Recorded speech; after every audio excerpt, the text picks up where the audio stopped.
Let's get into Nakamura getting to Seth Rollins, continuing this impeccable heel run that I like.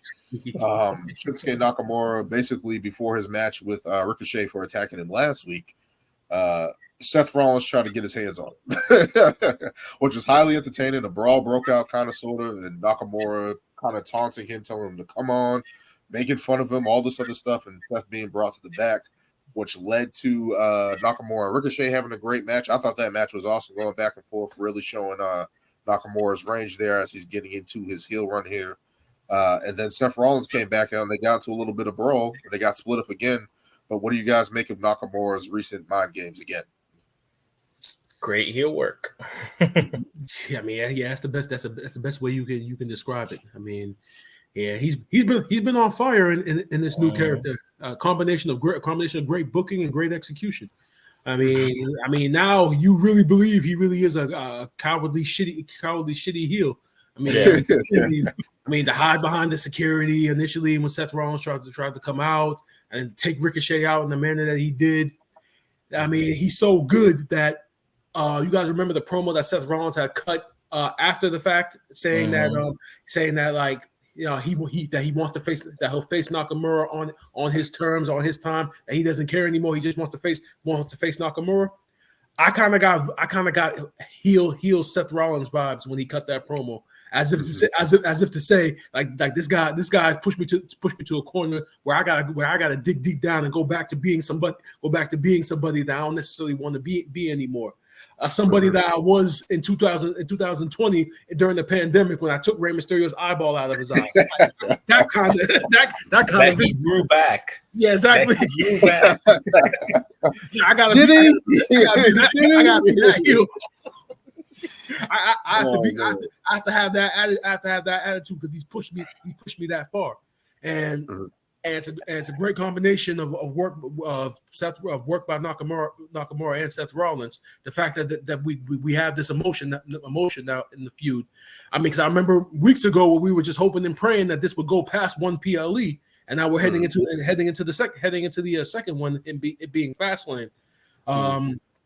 So, like Lewis said, it's been great heel work, great work all together within this feud, and I like how they're kind of like using like Ricochet as the sacrificial lamb, that's kind of being used.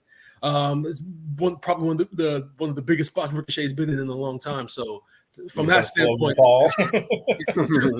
since Logan Paul, I feel like Ricochet. Oh man, maybe one day he'll get that spot. But as far as Nakamura goes, I hope with Seth saying the whole stipulation thing, I really hope they don't book some stupid like, whatever, Fastlane like street fight or whatever, like something just like corny. Like give me like an actual like whatever, if it's like a ladder match or a steel cage or I obviously kendo stick on a pole match. Wow! Around here. We don't want nothing on a pole. Or I go on a pole. You want to do that too? You want to go back? I was gonna say. I don't know, just for the sake of all of the Seth's back thing, I'm like, you could do like a submission match, but I don't think you know what they're gonna do. A stretcher match. Ray bow. A stretcher match. That's what it's gonna be. No, a damn ambulance match. Oh my god. I was never a fan of the ambulance matches. I don't know. It was just so long. It took so long. I'm like, oh my god, this is gonna be a good half an hour, 45-minute match. Like through the crowd, backstage, coming back out. Oh look, and finally that's over. But yeah, definitely, Shinsuke is definitely one of my favorites, and to see him go, actually be booked properly as a heel, and it's crazy to think it took this long to get here, but we're finally getting it, and I'm still putting my chips in it that he will finally get the world championship. He's got it. And I can believe, you know what? I can be naive and believe every once in a while. You do it a lot, Dan, so I can do it too. Hey. Let's be professional. The numbers speak for itself. Let's be professional. But definitely I feel like he should get the title at some point. And I feel like they have to do a stipulation match because I remember when he had his matches with AJ, they were all regularly singles matches. And he didn't win. I'm like, they gotta do something. They gotta do something. I don't know what it is.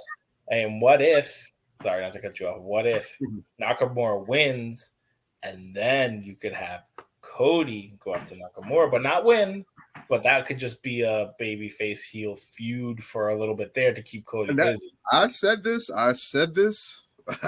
months ago that Cody Rhodes was trying to challenge for Seth Rollins before Brock Lesnar came back. Like he was trying to do that before that actually happened. And it didn't happen. And I feel like that's a way that you can give Cody Rhodes something to do. Even if Seth wins or whatever the case may be, or Seth gets the title back, I feel like they can still do that feud and get that over. And I feel like that can give a rub to Seth Rollins to whatever feud he wants to go through forward. Because I don't think that's not the belt Cody Rhodes needs to win. But it would be a nice rub to somebody. Mm-hmm. What if he wins it and then just loses it at the Rumble? If he wins the title, he's gonna try to unify it. He's gonna try to unify it against Roman Reigns. No more. If you really want people to turn on Cody, and then they're gonna make another belt. They're gonna make another belt. Do what they did a couple of years ago with Brock Lesnar. Have him win the title. Lose the title at the Royal Rumble, but then enter the Royal Rumble later in the night and then win the Rumble. If you really want to piss people off, do that with Cody. You really want Perfect booking. How did he get number 30? That was the trade for Jey Uso. Daniel, I specifically remember that night going on Facebook and messaging you on your wall and telling you this is exactly what's going to happen. He's going to lose the title and then he's going to enter the Rumble and win it at the end, and I'm going to be pissed as shit about it. And he started dying like you are now, and that's exactly what happened. Who's going to what? I predicted that Brock was going to lose the title at the Rumble that night. And re-enter the Rumble later in the night to get his match with Roman because they couldn't let that story go. I mean, wouldn't you guys want to see a nice little Cody run in the fall, winter, And then then we finish the story. He can't. That's what I'm saying. He can't win that title in order to finish the story. No, he can't just can't do it. But no, I definitely want Shinsuke to win this because I feel like, Seth has had a long run, right? Like he initially won that title in the tournament. It's been 6 months? Yeah. And I feel even if this whole back thing, like you can't just forget. I feel like he's gonna want to take a break. I feel like you can't just be like, oh look, Seth wins, and now he's gonna keep title defending after all this back injury, or his back's been broken for I don't know how many years, and he's just gonna keep going. Like unless Damian Priest cashes in. There's so much going on. No. As long as they hold tag team titles, we ain't got to worry about the cash in. Knowing that cash in's happening, WrestleMania. They can't do that again. They can't. Again, when was the last time it happened? Rollins. Yeah, we're just like. That's such a monumental moment. That's such a monumental years ago, though? How many years ago? They can do it again at this point. Almost 10.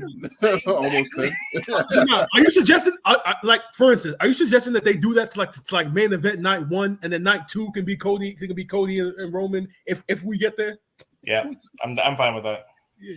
See, I wouldn't mind something like that. Like he cashes in like the world heavyweight champion, wins the world title on night 1. And then night 2 we get Cody and Roman. I mean that would be fine with me. See, I don't get why Dan keeps blaming me when I've been saying from day one I want Cody to finish the story.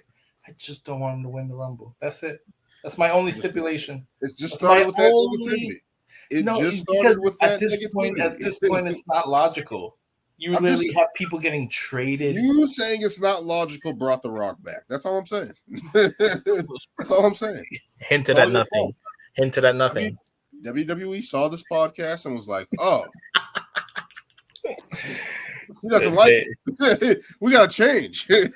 Oh yeah. Okay, if WWE was watching this podcast, we would have got a cease and desist letter a long time ago when I was talking about Vince's troubles and begging other women to come forward. Xavier Woods would have came after us too.